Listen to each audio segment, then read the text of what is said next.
السلام علیکم ورحمۃ اللہ وبرکاتہ۔ محترم دینی بھائیوں اور بہن اور عزیز طالبات، بسم اللہ الرحمن الرحیم وبہ نستعین۔ کل جو ہے اس سے پہلے درس میں زکوٰۃ، اس کی اہمیت اور اس کے مقاصد، اور خاص طور سے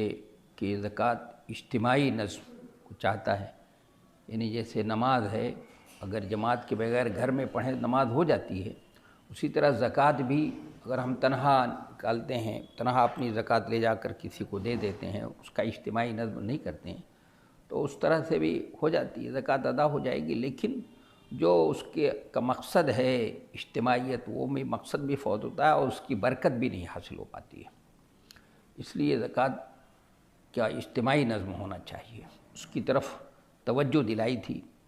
تو آج اس کے آگے بات کرتے ہیں کہ زکوٰۃ کی تعریف کیا ہے، زکوٰۃ کس کو کہتے ہیں، اور پھر زکوٰۃ دینے سے اگر کوئی کتاب و سنت کے اندر زکوٰۃ کے نکالنے پر کتنا زیادہ زور دیا گیا ہے، اس کی طرف توجہ تو دلائی دی گئی تھی میں نے۔ زکوٰۃ نہ دینے سے کوئی اگر سستی برتتا ہے اس میں، تو اس کس قدر وعیدیں ہیں سخت، اس کے بارے میں بات جو ہے کچھ اور بھی باتیں ہوں گی انشاءاللہ۔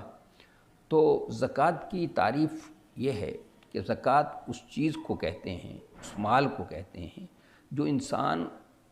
اللہ کا حق سمجھ کر اپنے مال میں سے فقراء کے لیے نکالتا ہے، برکت کی امید سے، خیر و برکت کی امید سے،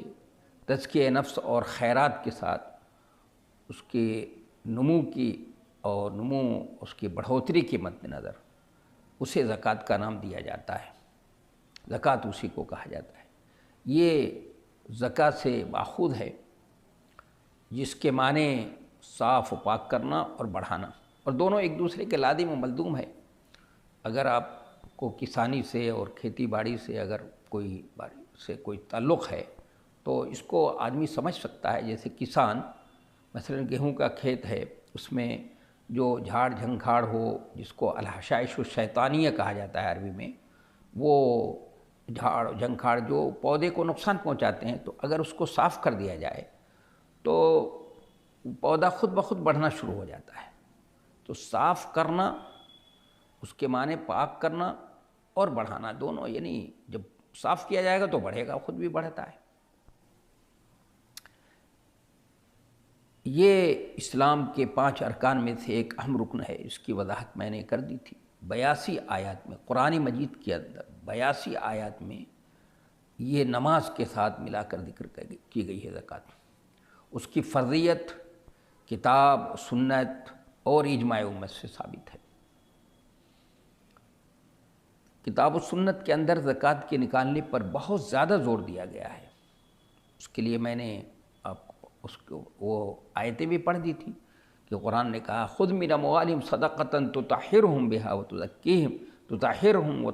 بہا وصلی علیہم ان صلاتک سکن لہم، کہ ان کے مال سے زکوٰۃ لے لیجئے اور ان کی تطہیر کیجئے، ان کے دلوں کی تطہیر، ان کے مال کی تطہیر،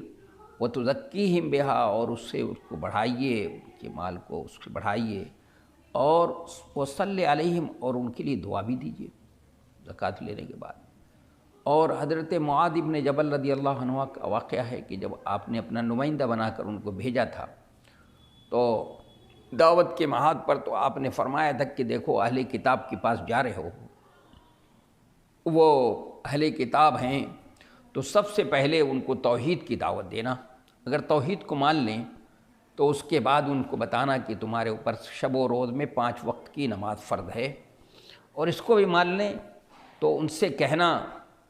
کہ تمہارے مالداروں کے مال میں غریبوں کا حق بھی ہے، جو زکوٰۃ تمہارے اوپر فرض ہے، جو مالداروں سے تؤخذ من اغنیائہم وترد الی فقرائہم، کہ مالداروں سے زکوٰۃ لی جاتی ہے اور فقراء اور مساکین میں ان کی تقسیم کر دی جاتی ہے۔ یہ یعنی آپ نے ترتیب کے ساتھ، یہ حدیث بہت اس میں بڑی تدریج اور ترتیب، الاہم فالاہم، اور تدریجی طور پر، یعنی ساری باتیں ایک مرتبہ میں نہیں بتا دی آپ نے، بلکہ تدریجی طور پر آپ نے سمجھایا اور ترتیب کے ساتھ۔ سب سے اہم بنیادی چیز ہے عقیدہ، اس کی تعلیم دی، پھر اس کے بعد آپ نے نماز جو عقیدے اسلام میں داخل ہونے کے بعد سب سے اہم ستون ہے، اور پھر دوسرے نمبر پہ زکوٰۃ، چونکہ یہ حق اللہ ہے اور اس کا تعلق زکوٰۃ کا حقوق و لباس سے ہے، یعنی اللہ سے اس رشتے کو جوڑنے والی چیز ہے۔ نماز اللہ سے رشتے کو تعلق کو مضبوط کرتی ہے، تو زکوٰۃ اللہ کے بندوں کو اللہ کے بندوں سے جوڑنے والی چیز ہے، اور جب دونوں سے رشتہ کسی کا جڑ گیا، مضبوط ہو، تو اس سے بہتر انسان کون ہو سکتا ہے صحیح معنوں میں۔ تو کتاب و سنت کے اندر اس کے نکالنے بہت زیادہ زور ہے، اس کی وضاحت میں نے اس سے پہلے اس کی اہمیت میں، اس کے مقاصد میں اور اس کی فضیلت میں بیان کرتے ہوئے بتا دیا تھا میں نے۔ زکوٰۃ نہ دینے سے کے اوپر، زکوٰۃ جو لوگ نہیں دیتے ہیں یا اس میں سستی برتتے ہیں، ان کے سلسلے میں بڑی سخت وعید ہے۔ اللہ جل شانہ نے ارشاد فرمایا ہے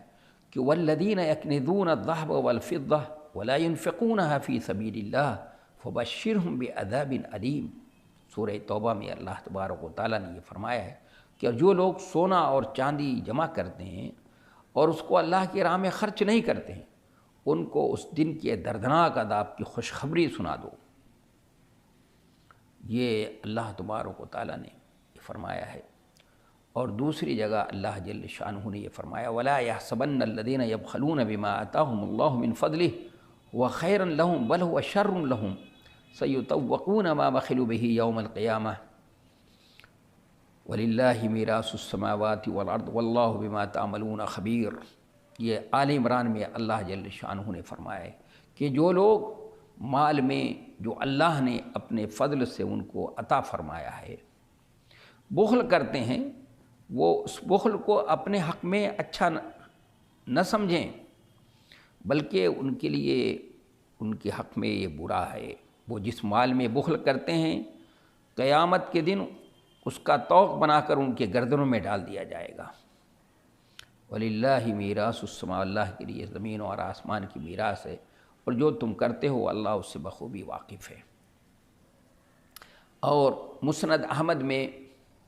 اور بخاری اور مسلم میں روایت ہے، سیدنا ابو ہریرہ رضی اللہ تعالی عنہ سے روایت ہے، انہوں نے اللہ کے رسول صلی اللہ علیہ وسلم سے روایت کیا ہے، کہتے ہیں کہ نبی کریم صلی اللہ علیہ وسلم زکوٰۃ ادا نہ کرنے والے مالدار کا خزانہ آپ نے فرمایا ہے، کہتے ہیں آپ نے کہ نبی کریم صلی اللہ علیہ وسلم نے فرمایا کہ زکوٰۃ ادا نہ کرنے والے مالدار کا خزانہ و مال لوہے کے چوڑے توے بنا کر جہنم کی آگ میں تپایا جائے گا، تو ان کے ساتھ اس کی پیشانی اور پہلو داغے جائیں گے، حتیٰ کہ اللہ تعالیٰ بندوں کا حساب کر دے۔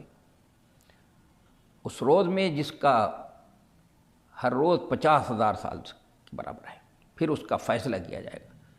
تو یا تو جنت کی طرف یا پھر جہنم کی طرف۔ بڑی سخت وعید ہے۔ اور ابن ماجہ اور مسند بزار اور بیہقی نے سیدنا عبداللہ ابن عمر رضی اللہ تعالی عنہما سے روایت کیا ہے کہ نبی صلی اللہ علیہ وسلم نے فرمایا کہ اے گروہ مہاجرین، 5 خصلتیں ایسی ہیں،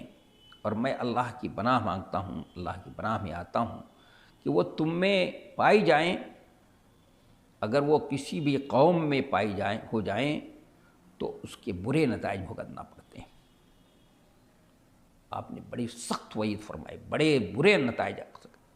وہ کیا ہیں 5 چیزیں بھائی؟ آپ نے فرمایا کسی قوم میں زنا عام نہ ہوگا، مگر نتیجتاً ان میں ایسی بیماریاں پھیل جائیں گی، ایسے امراض پھیل جائیں گے، یعنی نئے امراض، نئی بیماریاں جو کبھی نہ سنے گئے نہ دیکھے گئے۔ مثال کے طور پر ایڈس کی بیماری ہے اور اس طرح کی چیزیں بیماریاں ہیں، یا آج جیسے بیماری ہے جو کرونا کا وائرس کی باتیں کی جا رہی ہیں، یہ اور ایڈس وغیرہ کی بیماری، ان کے بابت یہی کہا جاتا ہے کہ جنسی بے راہ روی کی وجہ سے یہ بیماری پھیلتی ہے۔ اور یہ جو بیماری ہے ہمارے سامنے پوری دنیا کو اپنے چپیٹ میں لیے ہوئے ہے، آپ بھی دیکھ لیجئے۔ دوسری چیز، ناپ تول میں کمی نہ ہوگی۔ آپ نے فرمایا ناپ تول میں کمی نہ ہوگی، مگر اس کے نتیجے میں قحط سالی، تنگی گزران اور حکمراں کے ظلم کا شکار ہوں گے لوگ۔ قحط سالی ہوگی، تنگی ہوگی، اور ظالم حکمراں ان کے اوپر مسلط کر دیے جائیں گے، یہ فرمایا نبی صلی اللہ علیہ وسلم نے۔ اور آگے فرمایا زکوٰۃ ادا کرنا چھوڑ دیں گے لوگ، اگر یہ بیماری پیدا ہو گئی، یہ خرابی، تو زکوٰۃ ادا کرنا چھوڑ دیں گے تو بارشیں برسنا بہت کم ہو جائیں گے۔ اگر جانور اور مویشی نہ ہوں تو بالکل ہی بند ہو جائیں، ان کی خاطر تھوڑی بہت ہو جائے کرے گی، یعنی زکوٰۃ لوگ جو نہیں ادا کریں گے تو اس کی وجہ سے یہ ہوگا۔ اللہ اس کے رسول کی عہد شکنی کریں گے، چوتھی بیماری ان کے اندر یہ ہوگی کہ اللہ اس کے رسول کی عہد شکنی کریں گے، جو اللہ سے عہد کیا ہے، اللہ کے رسول سے عہد کیا ہے، تو ایسا جب ان کے اندر یہ عہد شکنی کی بیماری ہوگی، عہد توڑیں گے، تو اجنبی دشمن ان پر مسلط ہوگا جو ان کا مال و اسباب غصب کرے گا۔ اور پانچواں یہ کہ اللہ کا قانون سامنے ہے، اللہ کی شریعت سامنے ہے، اس کو نافذ نہیں کریں گے، اس کو چھوڑ کر کے دوسرے ان کے درمیان شدید خانہ جنگی ہو، قانون کو نافذ نہیں کریں گے، چھوڑ دیں گے دوسرے دنیاوی قانون کو نافذ کرنے کی اور اس پر عمل کرنے کی کوشش کریں گے، جیسا کہ ہو رہا ہے آج کل، تو ان کے درمیان شدید خانہ جنگی ہوگی۔ بڑی سخت وعید فرمائی ہے جناب نبی کریم صلی اللہ علیہ وسلم نے ایسے لوگوں کے لیے، اور قرآن کی جو آیتیں پڑھ دی میں نے۔ اب یہ کہ زکوٰۃ کی ادائیگی سے پہلو تہی کرنے والوں کا حکم کیا ہے، کہ جو لوگ زکوٰۃ ادا کرنے میں پہلو تہی کرتے ہیں، اس میں سستی برتتے ہیں، تو اگر ایک شخص زکوٰۃ کے وجوب کا انکار کر رہا ہے، اس کو نہیں مانتا ہے، کہتا ہے میں نہیں مانتا ہوں، تو انکار کرتا ہو تو وہ کافر ہو جائے گا۔ اگر وہ اس کے وجوب کو مانتا ہے، جیسا کہ آج کل عام طور پہ لوگ مانتے تو ہیں، جیسے نماز ہے، نماز کے وجوب کو مانتے ہیں لیکن سستی سے نماز ادا نہیں پڑھتے ہیں، تو ایسا کرنے والا ظاہر کافر تو نہیں ہوگا، لیکن ایسا سستی کرنے والا اور اسی طرح سستی کر کے کوتاہی کر رہا ہے، زکوٰۃ نہیں ادا کر رہا ہے، تو گنہگار ہوگا۔ اب سوال یہ ہے، ہمارے سامنے یہ ہے کہ زکوٰۃ جو ہے کن پر واجب ہے، کن لوگوں پر واجب ہے؟ تو زکوٰۃ مسلمان، پہلی شرط کہ مسلمان ہو، آزاد ہو، مالک نصاب پر واجب ہے، جو کسی بھی نوع مال، کسی بھی قسم کے مال کا نصاب کا مالک ہو، وہ اس پر زکوٰۃ عائد ہوتی ہے۔ نصاب کی شرط کی شروط جو ہیں وہ یہ ہے کہ وہ مال ان ضروریات اور حاجات سے زائد ہو جن سے کسی انسان کو بھی مفر نہیں ہے، لہذا مثلا کھانا پینا ہے، لباس ہے، گھر ہے، گاڑی گھوڑا ہے، سواری ہے، آلات حرفت ہیں، پیشے کے آلات اوزار ہیں، ان پر زکوٰۃ عائد نہیں ہوتی، ان پہ زکوٰۃ ضروری نہیں ہے،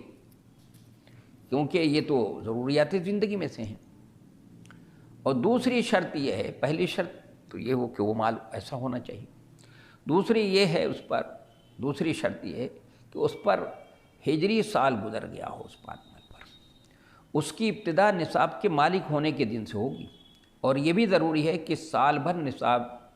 کامل رہا ہو، اگر سال کے دوران یہ کم ہوا پھر مکمل ہوا تو اب نئے سرے سے سال کا حساب ہوگا۔ یہ امام مالک اور امام شافعی اور امام احمد اور جمہور کی رائے ہے۔ البتہ امام ابو حنیفہ رحمۃ اللہ علیہ کی رائے یہ ہے کہ سال کے اول اور آخر میں نصاب مکمل ہونا چاہیے۔ وہ یہ فرماتے ہیں دوران سال میں اگر وہ کم بھی ہوا تو حرج نہیں ہے۔ یہ شرط زرعی اجناس اور پھلوں کی پیداوار پر لاگو نہیں ہے، ان کی زکوٰۃ کٹائی کے دن ہی نکالنا ہوگی۔ یہ مال وغیرہ کے لیے ہے، مویشی وغیرہ کے اوپر یہ شرط ہے کہ ایک سال کا گزر جانا، لیکن زرعی پیداوار ہے، اجناس ہیں اور پھلوں کی پیداوار پر لاگو نہیں ہوگی یہ شرط، کہ وہ کٹائی کے دن ہی میں نکالنا ہوگی اس کو۔ اللہ کا ارشاد ہے وَآتُوا حَقَّهُ يَوْمَ حَصَادِهِ، کٹائی کے دن ہی ان کا حق ادا کرو۔ امام عبدری رحمہ اللہ لکھتے ہیں کہ اموال زکوٰۃ دو قسموں پر ہیں۔ بڑی نقطے کی بات ہے، یہ سمجھنے کی بات ہے کہ اموال زکوٰۃ دو قسموں پر ہیں، دو طرح کے ہیں۔ ایک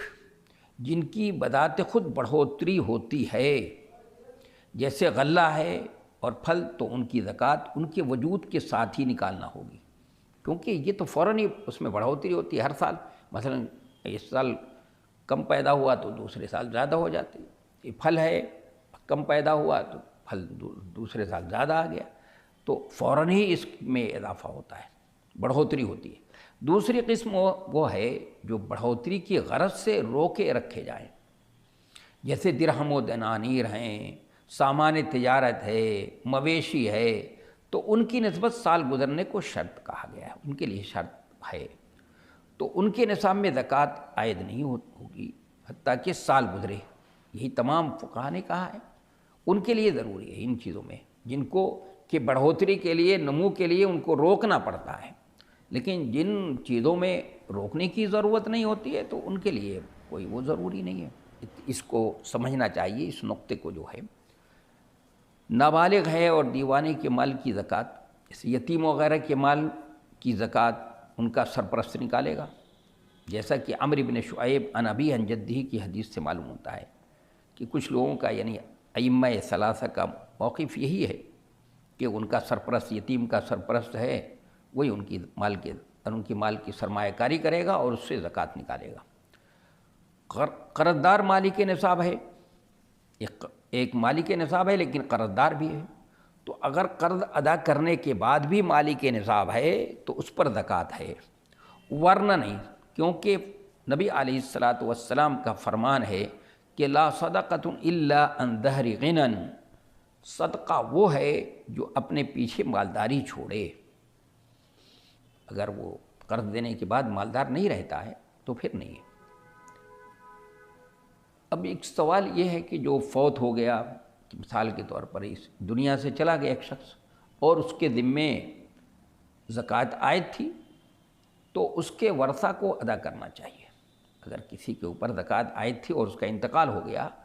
تو اس کے ورثہ کو چاہیے کہ اس کے مال میں سے اس کی زکوٰۃ ادا کر دیں، کیونکہ یہ اللہ کا قرض ہے۔ جیسے اس صحابی کا واقعہ کہ میری والدہ پر روزہ رہ گیا ہے، 1 مہینے کا روزہ رہ گیا، وہ نہیں رکھتی، تو آپ صلی اللہ علیہ وسلم نے فرمایا کہ اگر ان پر قرض ہوتا تو کیا کرتے بھائی؟ کہا کہ میں ادا کرتا۔ کہا جاؤ یہ اللہ کا قرض ہے، جاؤ ادا کر دو، ان کی طرف سے روزہ رکھ لو۔ یہ معلوم ہوا کہ یہ زکوٰۃ بھی اگر ادا نہیں کیا اور کسی کا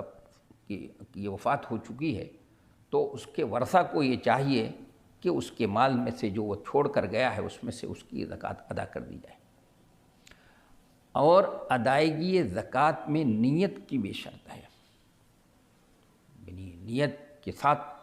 زکوٰۃ دی جائے گی، چونکہ زکوٰۃ عبادت ہے، لہذا اس کی صحت کے لیے شرط ہے کہ نیت ہو، اور زکوٰۃ نکالنے والا ادائیگی کے وقت یہ نیت کرے کہ میں اللہ کی رضا کے لیے اس کو دے رہا ہوں، اور دل میں وہ فرض ادا کر رہا ہے، یہ نیت ہو کہ میں وہ فرض ادا کر رہا ہے۔ قرآن کہتا ہے اعوذ باللہ من الشیطان الرجیم وما امروا الا لیعبدوا اللہ مخلصین لہ الدین، کہ انہیں یہ حکم ملا ہے کہ اللہ کے لیے دین کو خالص کر کے اس کی عبادت کریں۔ تو امام ابو حنیفہ رحمۃ اللہ علیہ نے کہا ادا کرتے وقت اور واجب الادا چکاتے وقت وہ اس کو نیت کرنا ضروری ہے۔ یہ امام ابو حنیفہ رحمۃ اللہ علیہ کی رائے ہے، اس کو بھی سمجھنے کی ضرورت ہے۔ اب ایک مسئلہ اور بھی رہ جاتا ہے، اس کو بھی سمجھنے کی ضرورت ہے، وہ یہ ہے کہ وجوب سے قبل، وجوب سے پہلے ادائیگی زکوٰۃ کیا صورت ہوگی، تو انشاءاللہ اب اس سے آگے جو ہے بات جب ہوگی تو بات کی جائے گی انشاءاللہ۔ وما توفیقی الا باللہ والسلام علیکم۔